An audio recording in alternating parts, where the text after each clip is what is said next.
Nabi menuntun kita untuk meluaskan hati kita, melapangkan jiwa kita, untuk menyambut Ramadan datang dengan satu doa.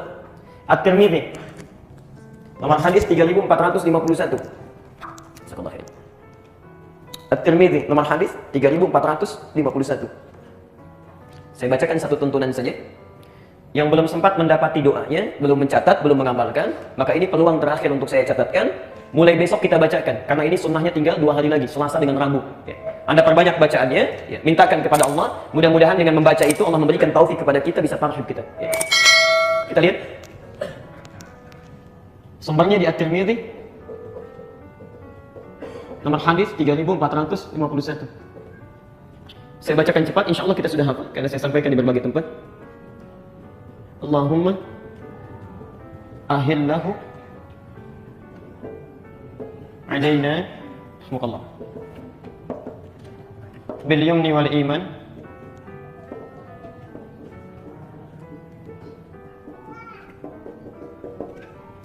was salamati wal islam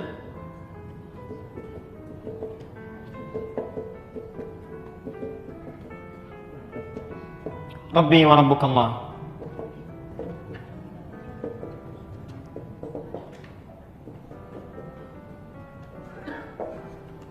Saya bacakan, artikan, kemudian tafsirkan dengan cepat.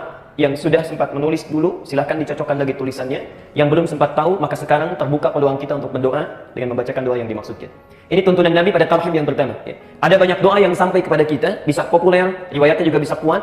Tapi dari sekian doa, ini riwayat yang paling populer, kemudian kuat dari sisi hadisnya, dan paling lengkap redaksinya. Allahumma ya Allah, ahillahu, mohon hadirkan awal Ramadan. Ya. Mohon hadirkan awal Ramadan. Jadi ketika Ramadan datang, ya di awalnya, saat datang kepada kita. Ya. Alaina, kepada kami. Ya Allah, mohon hadirkan awal Ramadan kepada kami. Saya tegaskan lagi, kata na di sini, kata ganti, kependekan dari nahnu, yaitu kami. Kalau kami itu sendirian atau banyak? Banyak, karena itu berbentuk jamak. Ini isyarat kepada kita, kalau kita ingin melakukan satu kebaikan sekalipun hanya dengan doa, maka jangan baik sendiri. Sertakan orang lain dalam doa kita. Barangkali ada di sini yang, maaf sekali lagi, orang tuanya belum tahu doa ini, pasangan hidupnya belum tahu, anak-anaknya belum tahu. Saat kita bacakan, ayo sertakan mereka. Karena itu di Quran dan di hadis umumnya doa seringkali menggunakan kata ganti jamaknya. Rabbana la tu'akhidna in nasina. Al-Baqarah 286. Rabbana atina fid dunya. Al-Baqarah 201. Rabbana zalamna anfusana wa illam taghfir lana lanakunanna. Kami. Ya, insyaallah. Karena itu Bapak Ibu sekalian, kalau berdoa sertakan orang lain, jangan soleh sendirian. Apa yang kita minta untuk tarhib, melapangkan jiwa kita itu? Satu, langsung kalimatnya, bil yumni. Ya Allah, mohon hadirkan awal Ramadan kepada kami bil yumni, dengan penuh ketentraman, tenang.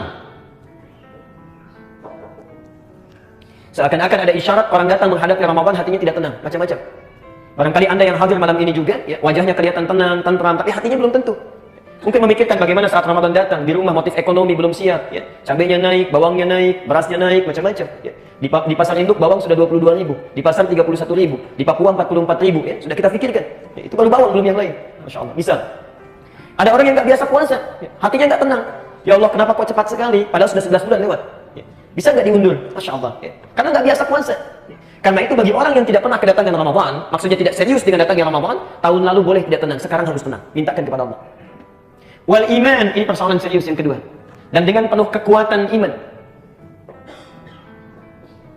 Spirit ibadah. Kekuatan iman itu artinya spirit ibadah, semangat ibadah. Hati-hati, ada isyarat dalam kalimat ini, seakan-akan orang-orang yang kedapatan Ramadan itu cenderung menurun spiritnya saat Ramadan. Bukan stabil. Ya. Padahal di awalnya Allah berikan kekuatan iman yang sama. Allah, Al-Baqarah 183. Kita hafal ayatnya, ayat puasa. Ya ayyuhalladzina kutiba alaikumus. Perhatikan Bapak Ibu, saya tegaskan sekali lagi, dan ini terakhir penegasan saya. Itu disebut harfun nida, huruf untuk memanggil. Tidak pernah disebutkan dalam bahasa Arab. Itu ada 14 panggilan, tapi yang disebutkan di Quran cuma huruf ya ini saja. Terulang sebanyak 361 kali dalam Al-Quran. Fungsinya memanggil seseorang dengan 3 jarak berbeda. Ada yang dekat, Pak Harun dekat saya panggil ya Sayyid Harun, dekat. InsyaAllah. Ada yang menengah, Pak Bambang agak menengah, saya panggil ya Sayyid Bambang, agak menengah. Untuk yang jauh, Pak Lutfi jauh keluar, saya panggil ya Sayyid Lutfi, jauh. Orang Arab mau manggil yang dekat, yang menengah, yang jauh bisa menggunakan satu huruf. Ya. Yang paling hebat ketika ya disandingkan dengan kata iman. Ya ayyuhalladzina amanu. Amanu terulang 255 kali di Quran. Seakan-akan ketika memanggil kita, hei orang-orang Islam yang punya iman, saya tahu iman kalian itu memiliki tahapan-tahapan yang berbeda. Tidak sama tingkatannya. Ada yang kuat imannya sehingga dekat dengan saya. Sebelum Ramadan pun sudah dekat dengan Allah. Insya Allah, saya sering ilustrasikan. Adzan subuh jam 4.35, ini jam 4 sudah bangun dia. Saking dekatnya dengan Allah. Bahkan ada yang jam 3, setengah 3 sudah bangun. Dia tahajud, dia tunggu sampai saat dia istighfar kepada Allah, menangisi dosanya. Masya Allah. Ada barangkali menurut Allah itu sudah dosanya itu sudah hilang, amalnya sudah banyak.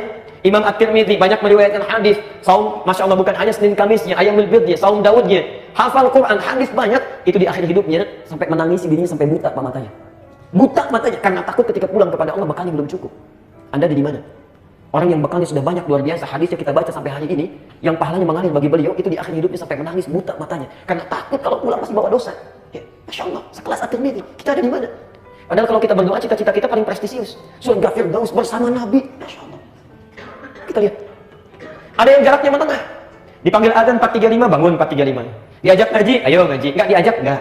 Ya. Kalau mau ke masjid, ke masjid. Kalau tidak, ya tidak. Itu menengah, biasa. Ada yang jauh dari Allah, tipis imannya, ya jauh sekali dipanggilnya. Masya Allah. Adzan subuh 4.35, baru bangun jam 5:34. Itu pun belum kepikiran sholat. Ya, baru kepikiran sholat. Ya, Masya Allah. Baru dipikirkan kemudian, jauh. Tapi hebatnya, Allah panggil dengan satu kata yang sama, tidak dibedakan. Ya ayyuhalladzina amanu. Hei orang Islam selama masih punya iman. Saya tidak peduli, mau iman kalian dekat, kuat sehingga dekat dengan saya. Atau menengah biasa-biasa saja, ayo datang puasa. Yang dekat semakin dekat, yang menengah semakin menguat. Dan yang jauh pun kamu mau tobat, datang sini. Kamu tobat saya ampuni, kamu merangkak saya berjalan, kamu berjalan saya berlari, sini, saya tidak akan bedakan. Masya Allah. Dan hebatnya dipanggil dengan kata alladzina, huruf penyambung konjungsi menunjuk pada orang tanpa batasan. Ismun mausul, tanpa batasan. Terulang sebanyak 1080 kali dalam Al-Quran. Baik itu laki-laki, perempuan, yang tua, yang muda, dewasa, kecil. Bahkan alladzina itu mencakup yang belum balik juga itu. Kalau dalam umumnya kalimat bahasa Arab. Karena itu hebatnya saat Allah memanggil, karena tidak pernah membedakan. Malam Kamis nanti kita akan saksikan, yang gak pernah ke masjid pun akan ada di masjid. Yang gak pernah baca Quran pun akan datang, dia membawa mushafnya. Dan hebatnya jangankan orang yang sudah balik, anak kecil pun datang. Yang belum balik pun mau ibadah. Itulah sebabnya kalimat yang menggunakan ya ayyuhalladzina amanu. Itu rahasianya. Hanya sayang Bapak Ibu sekalian, sudah diberikan di awalnya kekuatan iman, tapi tidak dijaga dengan baik. Sehingga biasanya muncul fenomena yang saya tidak tahu. Saya gagal paham saya. Kenapa tiap tahun selalu terjadi? Kenapa tiap tahun selalu terjadi? Pertengahan Ramadan mulai menyusut turun. Yang tadinya penuh sampai ke belakang tiba-tiba maju sakit. 10 hari terakhir, Masya Allah hampir kosong masjid. Orang sibuk dengan mudik, persiapan. Mudik untuk dunia saja semuanya bekal disiapkan. Masya Allah. Motornya kadang-kadang lebih kecil dibandingkan dengan bekalnya. Semua ditumpukan, jadikan satu. Modifikasi semuanya, jalan kita. Masya Allah. Qadar Allah tiba-tiba di jalan kecelakaan, meninggal dunia, bekal nggak cukup sampai pulang. Antum urusan dunia saya sudah disiapkan luar biasa. Akhirat sudah sampai mana? Sudah sampai mana? Karena itu kalau kemarin pernah kita sia-siakan, tahun ini jangan lagi. Barangkali ini Ramadan terakhir bagi kita. Apa yang mau kita siapkan? Ya. Karena itu bertakwalah kepada Allah, jadi celaka. Apalagi kalau anak kecil saja sudah ke masjid, ini yang dewasa nggak mau ke masjid. Maka kata Jibril, bu'dun, dan hati-hati. Tadi saya belum katakan. Kata Nabi, amin. Semoga Allah kabulkan itu. Teruskan. 3. Wassalamati. Sehat dan selamat. Sehat dan selamat. Masya Allah. Ada orang semangat ke masjid, tarawih dia, baca Quran luar biasa, bangun lagi di pertengahan malamnya. Allah. Tiba-tiba pertengahan Ramadan, datang ke masjid untuk tarawih, kepleset. Ya. Saat kepleset, berobat ke dokter, kata dokter gak boleh puasa sampai akhir Ramadan. Anda bacakan sekarang, minta pada Allah, ya Allah, kalau kemarin saya sempat sakit Ramadan, maka mohon sehatkan saya. Berikan saya kekuatan. Tidak engkau hadirkan Ramadan kecuali untuk mengampuni dosa saya. Kalau memang ajal saya tiba sampai di akhir Ramadan, berikan bimbing saya, beri kekuatan. Kalau dengan saya memohon saat ini belum juga engkau kabulkan, ya Allah, dengan cara apa lagi saya mesti memohon kepadamu. Jangan biarkan engkau cabut nyawa saya dalam keadaan yang buruk, ya Rabbal Alamin. Minta, ayo minta. Menangis di malam hari, tangisi. Kalau Anda tidak sempat menangis dan tidak mampu menangis, tangisilah diri Anda yang tidak mampu menangis. Kalau Anda tidak mampu menangis, memohon kepada Allah, tangisi diri Anda yang tidak mampu menangis. Mudah-mudahan dengan itu kita mengerti. Ya, Insya Allah. Saya selalu katakan, kalau Anda tidak mampu berlomba dengan orang soleh dalam kebaikan, maka silahkan berlomba dengan para pendosa untuk bertobat dan beristighfar. Pilihannya cuma 2. Kalau Anda tidak mampu berlomba dengan orang soleh dalam kebaikan, silahkan berlomba dengan para pendosa untuk beristighfar dan bertobat. Allah. Yang keempat, wal Islam, dan dengan kekuatan Islam. Apa bedanya dengan kekuatan iman? Kalau kekuatan iman itu semangatnya, spiritnya. Kalau kekuatan Islam itu ragam ibadahnya, jenisnya, banyak sedikitnya, kuantitasnya. Karena itu rukun Islam selalu terkait dengan ibadah. Ada berapa rukun Islam? 5. 1, syahadat. Itu ibadah lisan. Kalau orang syahadatnya bagus, kata-katanya lembut, kalimat thayyibah yang mengalir, tidak menyakiti orang lain, tidak tajam lisannya, itulah syahadat. Yang kedua, sholat, ibadah ujung rambut sampai ujung kaki. Yang ketiga, zakat, ibadah harta. Yang keempat, puasa, sudah pasti. Kelima, haji, gabungan dari semuanya. Hebatnya saat Ramadan, Allah buka semua peluang ibadah itu. Anda tidak percaya, silakan. Sebelum Ramadan Anda pulang sekarang, di lampu merah ada yang minta, belum tentu Anda beli. Saat Ramadan yang nggak kelihatan mata pun Anda akan cari-cari. Berapa anak yatim di komplek kita ya didata, padahal sebelum Ramadan nggak kepikiran. Berapa fakir miskin di kampung kita ya didata, padahal sebelum Ramadan tidak pernah disebut-sebut itu. Dibuka peluangnya oleh Allah sebanyak-banyaknya dan dilipat gandakan pahalanya. Karena itu Bapak Ibu sekalian, kalau kemarin ada orang yang cuma tarawih tapi nggak mau baca Quran, ada orang baca Quran nggak mau sedekah, maka tahun ini minta kepada Allah, ya Allah kuatkan saya untuk beramal. Jangan jadikan ada kebaikan selain jadi peluang ibadah untuk saya. Sekalipun cuma memberikan air putih untuk orang buka, mengambil kotoran di masjid, menyimpan di tempatnya, masya Allah pahala itu. Karena itu ulama hadis paling tidak suka dengan satu hadis palsu yang ditebarkan saat Ramadan. Niyamus shaimi ibadatun, tidurnya orang puasa adalah ibadah. Itu hadis palsu. Karena itu tahun ini jangan dipakai lagi ya. Pak kok tidur? Adik jangan lupa tidurnya orang puasa adalah ibadah. Itu hadis palsu. Karena itu menghapus peluang kita untuk ibadah. Orang baca Quran ini tidak karena tidur. Ya. Orang salat bangun, masya Allah ini tidak karena tidur. Tidur yang wajar silakan, tapi kebanyakan tidur itu persoalan.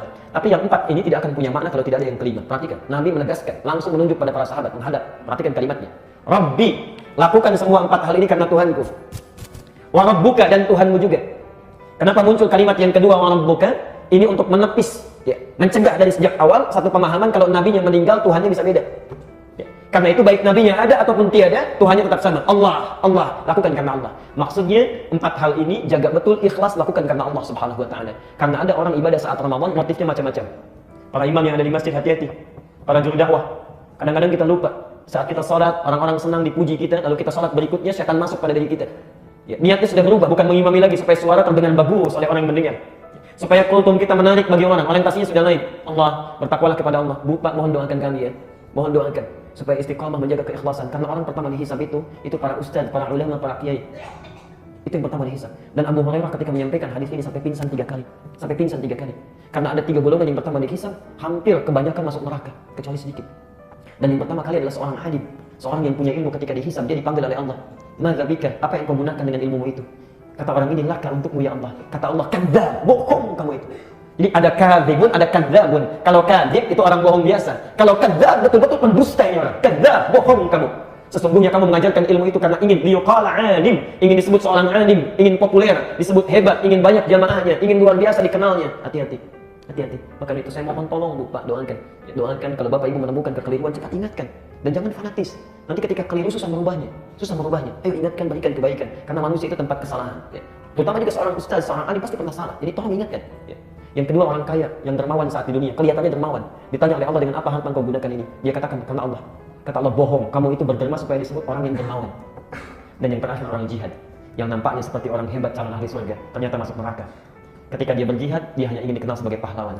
Maka semuanya diseret oleh malaikat, diperintahkan oleh Allah untuk dimasukkan ke dalam neraka. Kebanyakan mereka. Tolong doakan, berikan kebaikan, dan lakukan semua karena Allah. Termasuk Bapak Ibu. Kok tarawihnya nggak di Al Ihsan sih? Aduh, kelamaannya di sana panjang. Mendingan di masjid ini bacaannya pendek, rakaatnya cepat juga. Toh nggak panjang-panjang, cepat keluarnya. Nggak sadar kita. Nggak sadar. Niat sudah bercampur. Mula-mula karena Allah, besok-besok jadi berubah. Ya. Karena itu bagian yang kelima, luaskan hati kita. Inilah tarhib pertama yang mesti kita hadirkan sampai dengan malam ini sampai akhir.